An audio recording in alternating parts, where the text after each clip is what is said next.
What up, folks? As we know, Black History Month is over.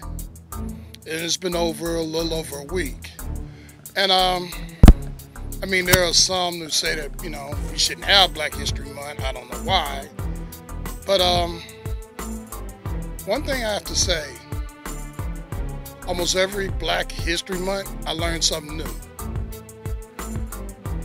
When I was a kid, I learned about the Greensboro lunch counter sit-ins. And I guess I was like 14 years old, and they were grown men that were, standing up for their rights, which I thought was a cool thing. It's nice to know that, somebody was standing up. Well,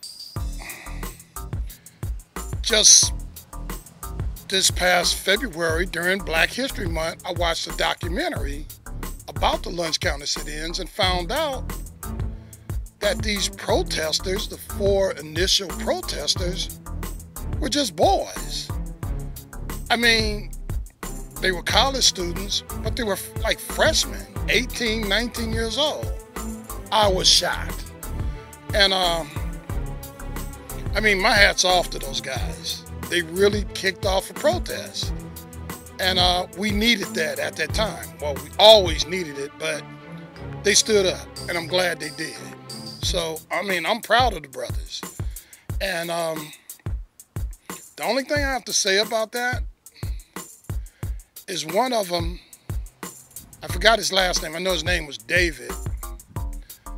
Things didn't quite work out so well for him, for one reason or another. And I'm kind of sorry to hear that, because he stayed in Greensboro, and I know he, being part of the protest, he took a hit from it. He didn't fare as well as the others. He took to drinking, yada yada. He ended up dying some time ago. Now, considering what he had done along with the others, I really think that North Carolina and South Carolina, the black population there, the black elite or whatever, in both of those states, because, as far as I'm concerned, North Carolina, South Carolina, the same place. They should have did something. I don't know. And I can't tell you specifically what they should have done, but they should have stood by the brother a little bit more. He wanted to stay home, take care of his parents and whatever, and things just did not work out for him. But that being said, I really commend those brothers for doing what they did.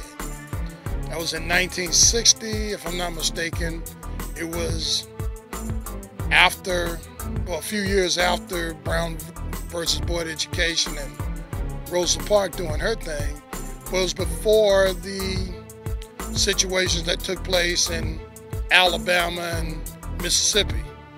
So, I guess, there's some progress that was done in North Carolina that wasn't done in other southern states. And my hat's off to the brothers. So, if I wouldn't have watched that documentary during Black History Month, I would have never known. Well, I guess I could have read about it on my own, but that's the power of documentaries. You do learn something, and sometimes you hear it straight from the horse's mouth, so to speak. So, again, my hat's off to the brothers, and I commend Black History Month still.